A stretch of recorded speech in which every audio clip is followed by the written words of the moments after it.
ঠান্ডা হও ঠান্ডা হও। আমরা এক্ষুনি একসাথে শুটিং করছিলাম। আর বলতো আগে আমরা একসাথে শুটিং করছি। বসন্তকাল এসে গেছে আমাদের, এবং বসন্তকালে তো প্রেম একটা আবহাওয়া থাকে। তো এই 2-3 দিন আগে শ্রদ্ধেয়া গদ্যুতি বন্দ্যোপাধ্যায়ের ম্যাগাজিনে আমার একটা কবিতা বেরিয়েছে। সেই কবিতাটা একটা প্রেমের কবিতা, একটু বলছি। আমাকে ছুঁয়ে থাকো।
ভাই ওখানে কেউ মোবাইল তুলবেন না, কিন্তু রিকোয়েস্ট করছি সকলকে মোবাইল তুলবেন না আমাদের দেখি, প্লিজ পিছিয়ে যান, মোবাইল তুলবেন না ওখানে কেউ।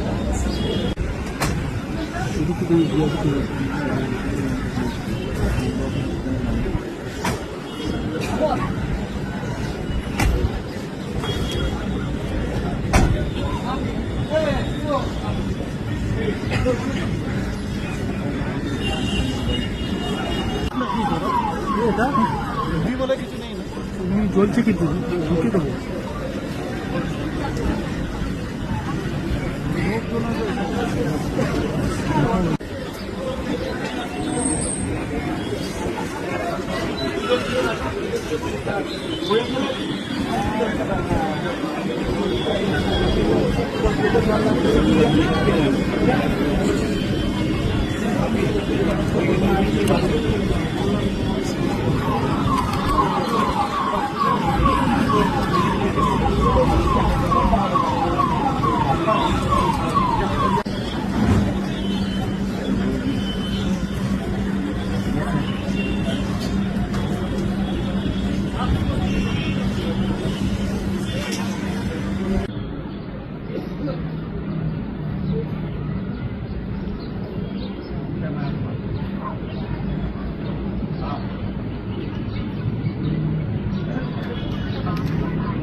ঠান্ডা হও ঠান্ডা হও। আমরা এক্ষুনি একসাথে শুটিং করছিলাম। আর বলতো আগে আমরা একসাথে শুটিং করছিলাম। সমুদ্রে শুটিং করছিলাম আমরা। পড়ে গেল নাকি ও একা হঠাৎ করে? আমিও পড়েছি। দুজনেই পড়ে গেছি। আমি ঠিক আছি। রাহুল দাকে দেখো না, রাহুল ঠিক আছে তো, আমাকে যেতে দিচ্ছে না, আমাকে যেতে দিচ্ছে না বাবলু দা। ঠিক আছে ঠিক আছে বাবা, দেখছি। ঠিক করে তোলো, আমি কথা বলবো।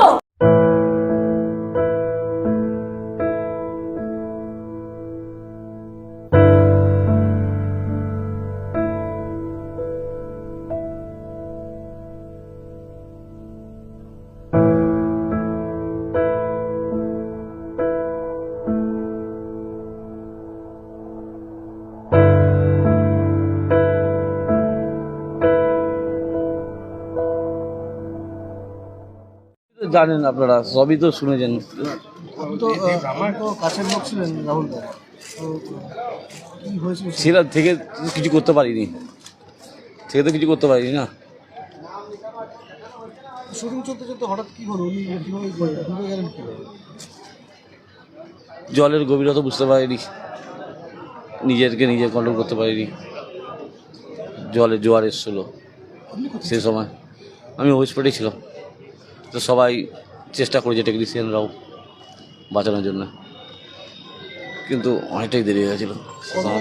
কতজন জলে নেমেছিলেন আপনি? 6-7 জন নিজের জীবন বাজি রেখে ওরাও লাভ দিয়েছিল ওই জলের মধ্যে। হ্যাঁ, ওনার সাথে তো ওনার সহকারী অভিনেত্রীও ছিল একজন। হ্যাঁ, আপনারা কাকে ফার্স্টে?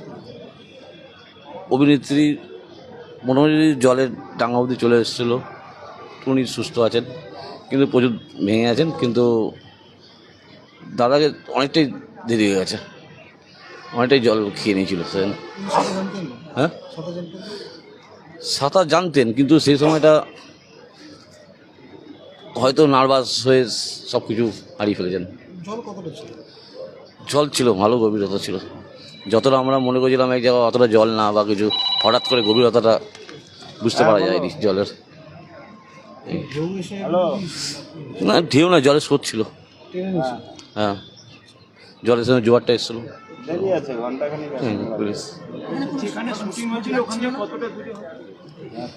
সামান্য, বেশি দূর না। আপনি গেলে আপনারা হয়তো লোকেশনে গেছেনও মনে হয়, আপনারা দেখতেও পেয়েছেন, জানেন। আপনি নিয়ে গেছিলেন কোথায়?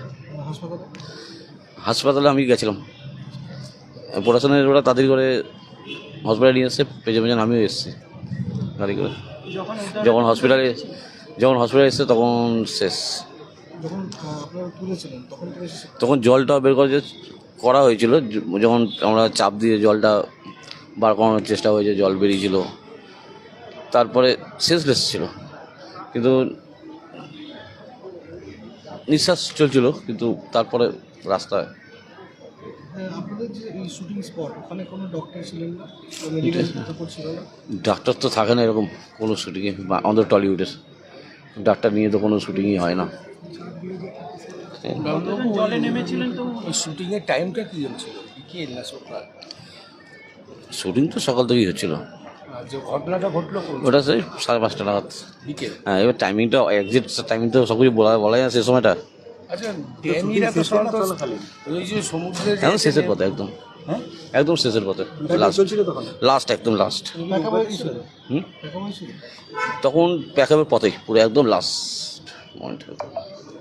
জলে নামার আগে তো ড্যামিরা তো নেমে আগে স্পটটা দেখে, তখন ওই জোয়ার ভাটা এগুলো কোনো তথ্য নেয়নি? সেইটা অতটা আমি তো বুঝি না এই বিষয়ে, আমি দাদার সঙ্গে থাকি এটুকুনি। জলে যে নেমেছিলেন ওটা কি শুটিং এরই অংশ ছিল? হ্যাঁ হ্যাঁ, সেটা আমি বলতে পারছি না, সেটা ঠিক অ্যাকচুয়ালি। এমনি যারা ওখানে বাঁচাতে নামলো তারা কি ইউনিটেরই লোক? হ্যাঁ হ্যাঁ, আমাদের ইউনিটির লোক, ওরাই ঝাঁপ দিয়েছে, ওরাই জীবন বাজি দিয়ে তুলেছেন দাদাকে। তাহলে এমনি যারা ওখানে লাইফ সেভাররা থাকে, নলিয়ারা থাকে, তাদের কাউকে রাখা হয়নি? লাইফ সেভার বলতে মানে যারা বাঁচানোর জন্য ট্রেনিং আছে, যারা বাঁচায় বা পুলিশ, সেরকম তো কিছু কাউকে দেখেনি। শুটিংটা কোথায় হচ্ছিল? উড়িষ্যা, তালসারি। আর এমনি প্লেন নৌকো ছিল না? পুলিশের না, ওই ইঞ্জিন নৌকো। পুলিশের কোনো ক্যাম্প ছিল? পুলিশের না, যেমন ওই পুলিশের কোনো ছিল ওখানে না। কটা নৌকো রাখা ছিল আপনাদের? একটাই, ওই স্কট করার জন্য। মানে ওটা কি মালপত্র নেওয়ার? মালপত্র নেওয়া, লোক পারাপার করা, এ করা, তো ভালো নৌকোওয়ালাও আচ্ছা help আমার করেছে। মনে হয় ওই নৌকোটা কি শুটিং এর একটা অঙ্গ ছিল। হ্যাঁ বাবা